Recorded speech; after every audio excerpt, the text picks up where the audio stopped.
నమస్కారం.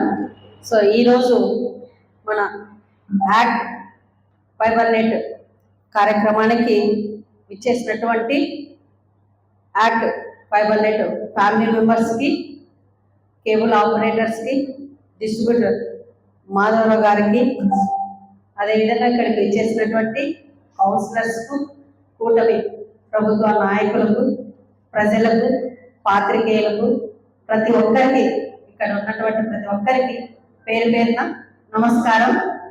సో మరి ఈ యాక్ట్ ఫైబర్ నెట్ గురించి ఇందాక మనము ఆడియోలో కూడా చూడడం జరిగింది.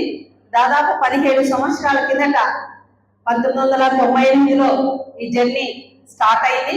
మరి అనేక కార్యక్రమాలు వాళ్ళు చేస్తూ, అంటే ఒక యాక్ట్ ఫైబర్ నెట్ ఒక డిజిటల్ సంస్థ అయినప్పటికీ కూడా ఒక ఎథికల్ గా, ఒక మోరల్ వాల్యూస్ తో వాళ్ళ కార్యక్రమాలతో పాటు కరోనా వంటి విపత్కర పరిస్థితిలో కూడా ఒక సిఎస్ఆర్ కింద సేవా కార్యక్రమాలు కూడా చేపట్టడం జరిగింది.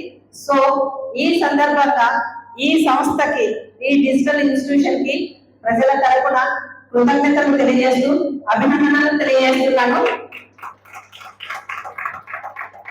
ఇక రెండో విషయం, మరి ఒకప్పుడు పూర్వకాలానికి ఇప్పటికీ చాలా తేడా ఉంది.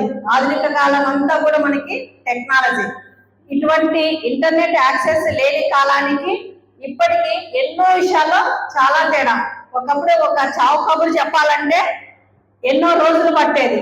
ఇప్పుడు జస్ట్ ఒక వాట్సాప్ కాల్, జస్ట్ సెకండ్స్ లో ఒక కమ్యూనికేషన్, ఒక ప్రాంతం నుంచి ఇంకొక చోటికి కమ్యూనికేషన్ అనేది, ఇది ఇంత అభివృద్ధి సాధించామంటే ముఖ్యంగా మనకి ఈ ఇంటర్నెట్ యాక్సెస్ వల్లే. సో అలాంటి ఇంటర్నెట్ సర్వీస్ లో ప్రొవైడ్ చేస్తున్నటువంటి మన యాక్ట్ ఈ సంస్థ సభ్యులు మరింత మరి అంటే గుంతకల్లు పట్టణం ఇప్పటి వరకు మెట్రోపాలిటన్ సిటీస్ లోనే ఇలాంటి సర్వీసెస్ మనకున్నాయి.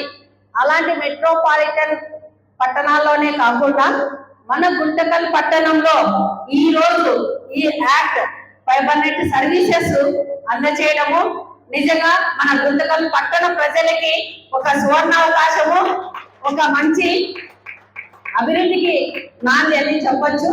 సో ఇలాంటి కార్యక్రమాల్లో పాల్గొన్నందుకు యాక్చువల్ గా ఇది మన రెవెన్యూ డివిజనల్ ఆఫీసర్ సార్ రావాల్సి ఉంది. బట్ సార్ అనుకోకుండా తిరుపతికి వెళ్ళడం వల్ల నాకు ముందు విషయం అయితే తెలియదు. జస్ట్ సార్ రాలేదు, ఒకసారి మీరు వెళ్ళండి అంటే అనుకోకుండా ఇక్కడికి రావడం జరిగింది. సో ఈ యాక్ట్ ఫైబర్ నెట్ సంస్థ మరిన్ని పట్టణాలలో విస్తరించాలని ఆశిస్తూ ఈ అవకాశం ఇచ్చిన మీకందరికీ కూడా పేరు పేరున కృతజ్ఞతలు. చివరిగా మన అంటే యాజ్ ఏ తహసీల్దార్ గా మనం ప్రజల సర్వీసెస్ దాదాపు డైలీ ఒక 700 డిఫరెంట్ సర్వీసెస్ మేము అందజేస్తుంటాము. సో ఇట్లాంటి గవర్నమెంట్ ఆఫీసులు కూడా ఒక ఇంటర్నెట్ అనేది యాక్సెస్ అనేది లేకపోతే ఆ రోజు ఆ రైతులు కావచ్చు, ఆ ప్రజలు కావచ్చు, కావాల్సిన సర్టిఫికేట్స్ సకాలంలో మేము అందివ్వలేకపోతే వాళ్ళ ఒక జాబ్ కోల్పోవచ్చు, ఒక అడ్మిషన్ కోల్పోవచ్చు, వాళ్ళకి రావాల్సిన సర్టిఫికేట్స్ ఏదైనా డిలే అవుతాయి. సో మేము కూడా ఏమడుగుతున్నామంటే ఈ సంస్థ వాళ్ళని మా ఆఫీస్ కూడా ఫైబర్ నెట్ యాక్సెస్ ఇవ్వాలని ఈ సందర్భంగా రిక్వెస్ట్ చేసుకుంటున్నాము. సో ఇంత మంచి అవకాశాన్ని పట్టణ ప్రజలు కూడా సద్వినియోగం చేసుకోవాలని, ఈ సంస్థ మరిన్ని పట్టణాలు విస్తరించాలని ఆశిస్తూ అందరికీ మరొకసారి ధన్యవాదాలు, కృతజ్ఞతలు. Thank you.